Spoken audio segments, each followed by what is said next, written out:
سکوت میکنم در شب تار، بیدارم از خوابهای فرار.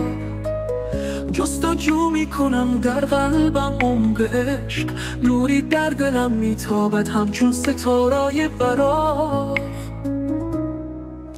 تپش‌های قلبم میشکند سکوت، باران میزند در دل این طوفان نور.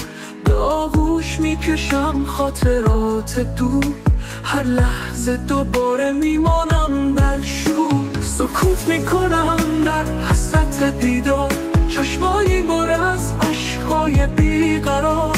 به کجا میروم با قلبم شکسته، در انتظار عشقی که رفته.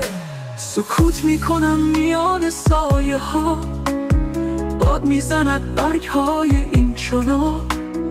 گم شد هم در گذر زمان، به دنبال عشقی میگردم همچون.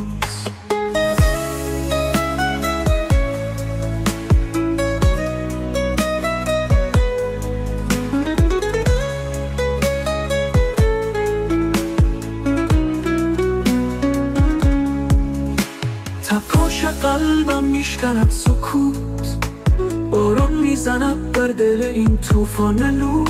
به آغوش میکشم خاطرات دور، هر لحظه دوباره میمانم در شور. تپاش‌های قلبم میشکند سکوت، باران میزند در دل این طوفان نور.